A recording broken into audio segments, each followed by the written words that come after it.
Namaste, Pranam, Gita Dhyanam. Om Parthaya Pratibodhitam Bhagavata Narayanena Swayam Vyasena Gratitam Purana Munina Madhye Mahabharatam Advaitam Ritavarshinim Bhagavatim Ashtadashadhyayinim Ambatva manusantadhami Bhagavad Gite Bhavadveshinim. O Bhagavad Gita, with which Lord Narayana himself gave enlightenment to Partha. The ancient sage Vyasa included it in the Mahabharata. O Goddess, showerer of the nectar-like knowledge of non-dualism contained in your 18 chapters, O my affectionate mother, the destroyer of rebirth, I meditate upon thee. Krishna Vandana. Vasudeva Sutam Devam Kansachanura Mardanam Devaki Paramanandam Krishnam Vande Jagadgurum. Son of Vasudeva, the slayer of Kansa and Chanur, extreme delight for Mother Devaki, O Lord Krishna, the supreme teacher of the universe, my salutations to you. Srimad Bhagavad Gita Vibhuti Yoga, the 10th adhyātma, 10th chapter of the yoga of divine manifestations, and Lord is revealing to his disciples. Lord is just taking away all the veils from the ignorance of his devotees, to know which are all these places in creation, which are the manifestations of the great eternal divine Lord. And verse after verse, shloka after shloka, Sri Krishna has gone up adding 4, sometime 3 manifestations of the great eternal Lord. The last verse that we read, the 31st verse, Sri Krishna said that Pavanaha Pavatāmasmi Ramaha Shastra Bhrutamaham Dhashanam Makaraschasmi Srotasamasmi Jahnavi. Among the purifiers, I am the wind, I am the air, which is the ultimate purifier, which by itself never becomes impure, which by itself never becomes dirty. It keeps on, it goes on purifying one thing after the other. It also purifies the other 3 purifiers, which may get affected by the impurities. The wind even purifies earth.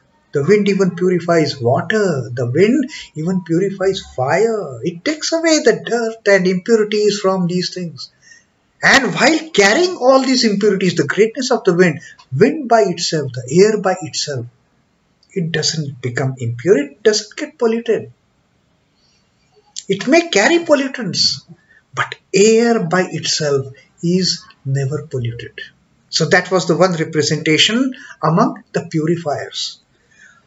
Among the wielders of the weapons, among all these great warriors, Sri Krishna says, I am Rama.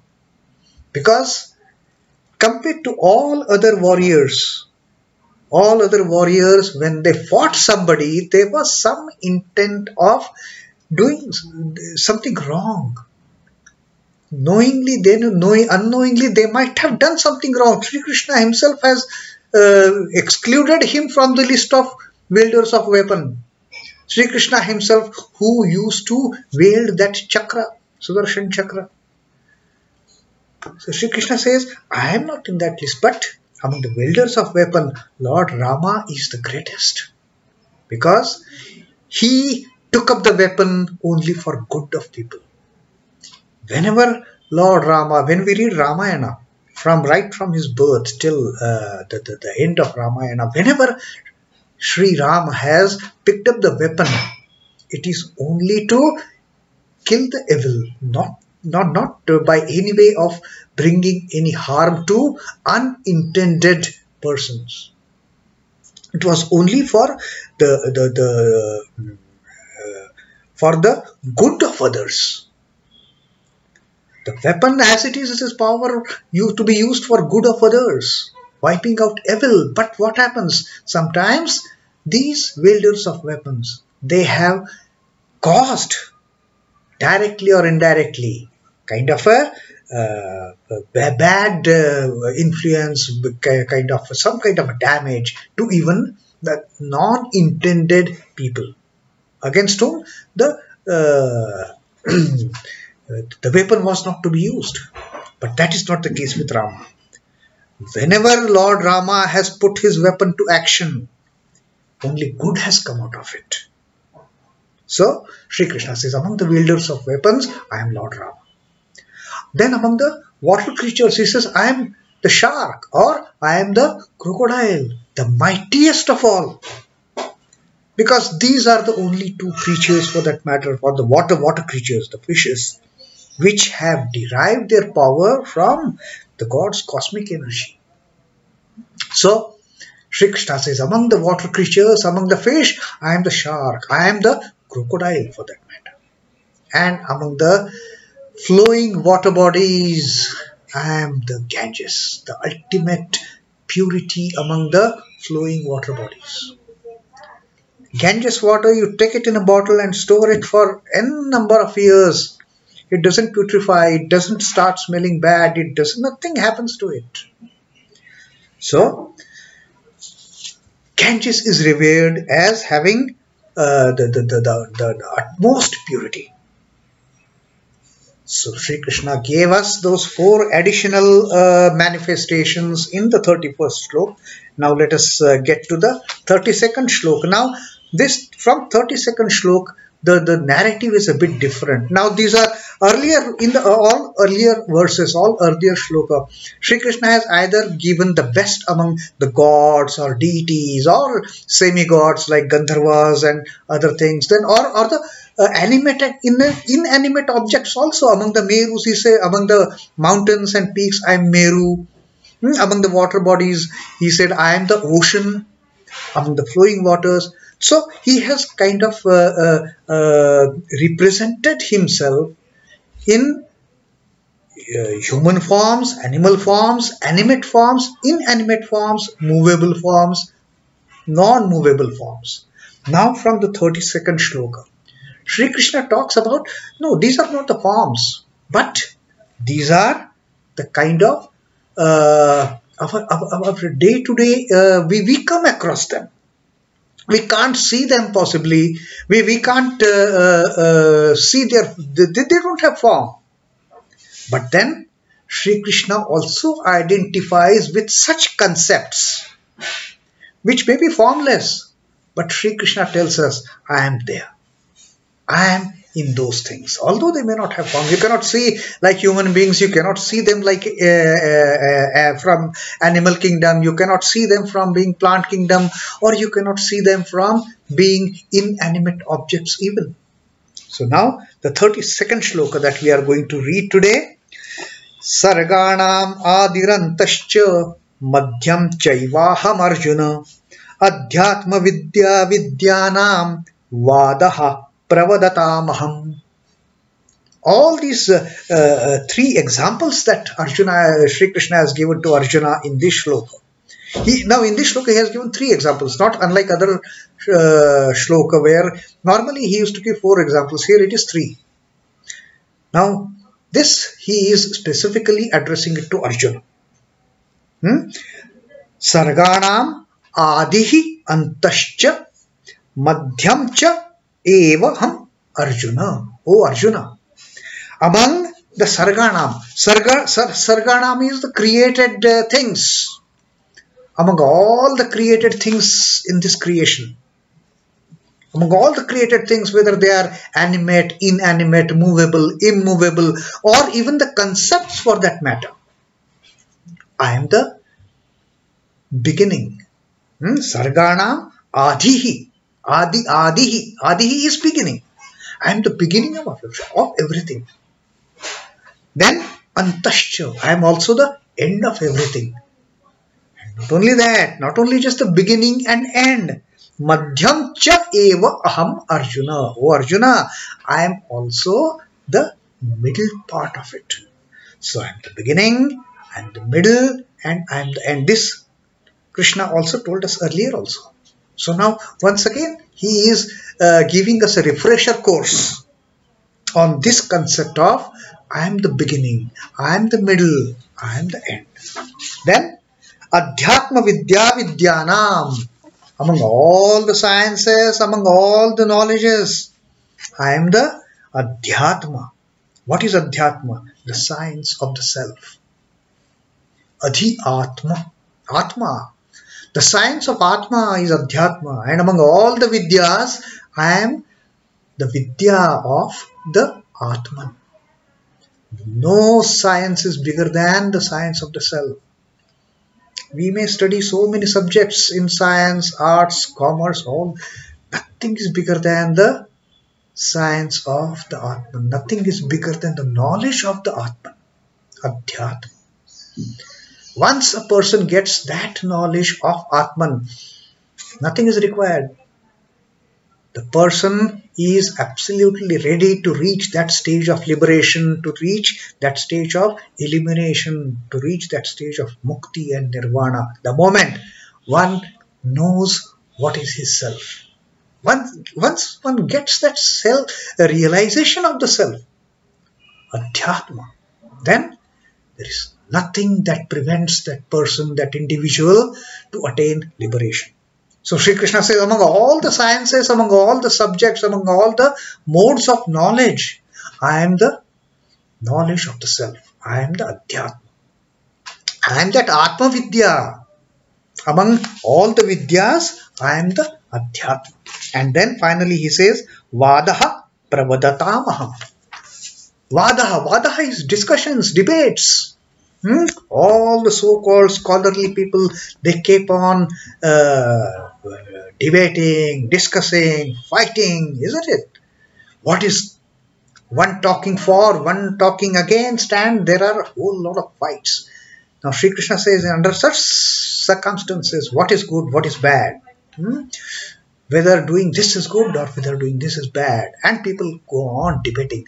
Now whenever such kind of vāda, whenever such kind of the discussion happens, the intellectual discussion happens, in those intellectual discussions, I am the among the controversies, among those pravadatām, among those controversies, among those differences of opinions, when people start fighting, even when they are expressing their points of views, then I am vāda.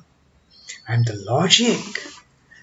Whether right or wrong, everyone uses some logic in discussing some topic, in defending their views on that topic. They use the vāda. That element of vāda, that element of logic, it may be right understanding, wrong understanding, that doesn't matter, but they are convinced of their opinion. This is how it is. So Sri Krishna said, whenever such discussions happen, know for sure that that logic used by these talkers, I am that. Everyone wants to put his view to be true, whether it is for, whether it is against, as in case of debates. So Sri Krishna says, I am that logic. The notion that these people carry in their minds about certain things, I am that notion, I am that logic. So these are the three things Sri Krishna has told in this 32nd shloka, that of the created things in this universe, I am the beginning, I am the end, and also I am the middle, O Arjuna. Of the sciences, I am the science of self. Of the knowledges, I am the knowledge of the self. Nothing is greater than knowledge of the self. And of those who debate, I am that element of logic they use to debate. I am that element of reasoning that they use to debate. I am the element of that notion that they use to put forth their views on a topic of discussion. Maybe controversies, doesn't matter. So that logic. Then the science of the self, the atma-jnana, the adhyātma, and the beginning, middle and end. Ādi, anta, madhya. All these I am. So these are the three examples. In fact, five examples, because the process of creation, preservation, destruction itself can be taken as a one process, but it has three sub-elements to it: the Ādi, anta, madhya. So these three, and the two, that the adhyātma among sciences, and the vādaḥ, the reasoning among the debaters, that I am. Now, earlier also Sri Krishna talked about the beginning, middle and end. That was in the 20th shloka of this chapter itself. So here also once again he reiterates that the same is the case in regard to elements as well, which may not be animate, but all the things in this is the law of creation. The creation itself has to adhere to this phenomena of creation, preservation, destruction. Now, since the creation itself has to come under that gamut of these threefold processes, beginning, middle and end, Sri Krishna says everything that is happening in this universe as beginning, middle and end, know for sure that I am there. The science of self is the adhyātma-vidyā or Brahma-vidyā. Ignorance vanishes when Brahman is known. Ignorance vanishes when we realize our Atman. There is no trace of any ignorance. There is no trace of any illusion. There is no delusion then. And we are ready for liberation. We are ready for that nirvana. So Krishna says that the adhyātma I am among all the sciences.